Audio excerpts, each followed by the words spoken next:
तो वहीं छत्तीसगढ़ में दूसरे चरण का मतदान 17 नवंबर को होना है और इससे पहले 7 नवंबर को पहले चरण का मतदान संपन्न हो गया है। सभी प्रत्याशी बिना समय गवाए लोगों से संपर्क कर अपने पक्ष में मतदान करने की अपील भी कर रहे हैं और इसी कड़ी में बिलासपुर विधानसभा से कांग्रेस प्रत्याशी शैलेश पांडे ने भी कार्यकर्ताओं के साथ में जनता से मुलाकात की और अपने पक्ष में मतदान करने की अपील की है।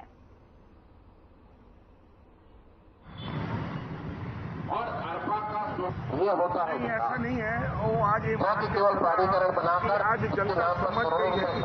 आज जनता ने 20 साल पुराना एक विधायक देखा था, शिक्षा के 5 साल विधायक था, 15 साल मिनिस्टर था। मिनिस्टर में भी इतने अच्छे उसने मंत्री विभाग किया था, नगरीय मंत्री हो, वित्त मंत्री हो, आबकारी मंत्री हो, पूरा खजाने का। लेकिन अभी उसने बिलासपुर में ध्यान नहीं दिया। जो 20 साल हमारा रायपुर से पीछे चल रहा है बिलासपुर, उसको हमारे नए कांग्रेस के विधायक शैलेश पांडे जी अगर आप कहोगे तो दिनों के हिसाब से 5 साल कहलाएगा, लेकिन बेचारे को 3 साल काम करने को मिला। 2 साल तो जो कोरोना में गया था वो त्राही मचा गया था। फिर भी हर एक गली मोहल्ले में शैलेश पांडे जी ने मानवता दिखलाई। मानवता क्या होती है? उसके अपने परिवार के लोग किसी को दर्द है और तकलीफ है तो उसके सामने आए। उस समय धन्ना अमर अग्रवाल 20 साल का बिलासपुर का विधायक एक बार सामने नहीं आया। उसने एक गली में गया, इसके विरुद्ध FIR दर्ज हो गई। इसने संघर्ष किया कि भाई आपको जो करना है जेल करो, लेकिन बिलासपुर की जनता को मैं भूखे मरना नहीं देखना चाहता। मैं एक व्यवसायिक हूँ, व्यवसायिक दुकान खुलाने में आज मैं एक व्यवसायी हूँ, लेकिन मेरे साथ 15, 20 लोग कर्मचारी जुड़े हुए, उनका घर पूरा चूल्हा सूखा हो गया था। 2 साल कोरोना काल से निकलने के बाद जो 3 साल बचे, उन 3 सालों में जो बड़े बड़े प्रयास किए, वो 20 साल के भारतीय जनता पार्टी के शासन में, जबकि 15 साल के यहाँ से कद्दावर मंत्री रहे और 5 साल के विधायक उनके समय में नहीं हो सकता। उसका सबसे बड़ा उदाहरण मैं दूसरा देना आपको चाहता हूँ। देखिए, महादेव तो एक हादसा था। वो हादसा ऐसा था जिसमें किसी की नीयत नहीं थी।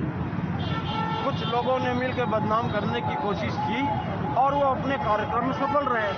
खासकर हमारी देश की जो भारतीय जनता पार्टी जो अफवाह फैलाना चाहती है और इसका शिकार बड़े बड़े नेताओं को कर रही है, उसका शिकार हमारे मुकेश जी भी हो गए हैं।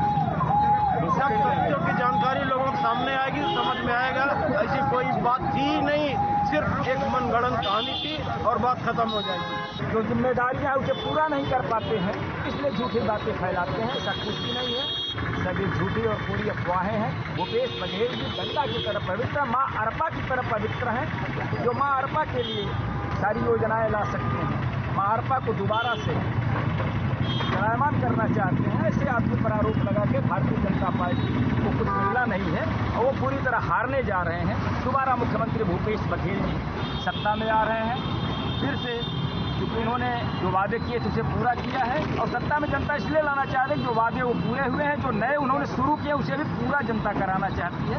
हमारा मानना नहीं है, वो बीजेपी का नारा है। हमारा नारा ये है कि अब के बार आऊ करके दिखावो और मतलब खदेड़ के भगावो। यही हमारे कांग्रेस पार्टी का नारा है। सूरज उगेगा तो कमल खिलेगा नहीं, सूरज उगेगा तो पंजा छाप हाथ उठा के सूर्य भगवान से प्रार्थना करेगा दोनों हाथ जोड़ के। यही हमारी कांग्रेस पार्टी की नीयत है और काम करना भी उनकी आदत है कि तोरे घर के तेल और तोरे घर के मायन और तोरे में जाऊं बारात। ये कोई तरीका है?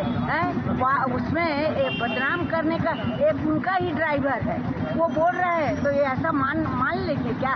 ये जनता इतना बेवकूफ थोड़ी है।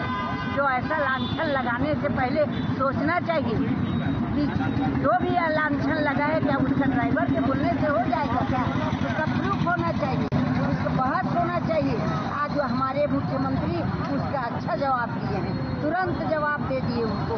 अब देखिए इनकी सरकार में एक शिक्षक के घर को नहीं छोड़े, उनके यहाँ ईडी का छापा मरवा दिए और मिला कुछ नहीं है।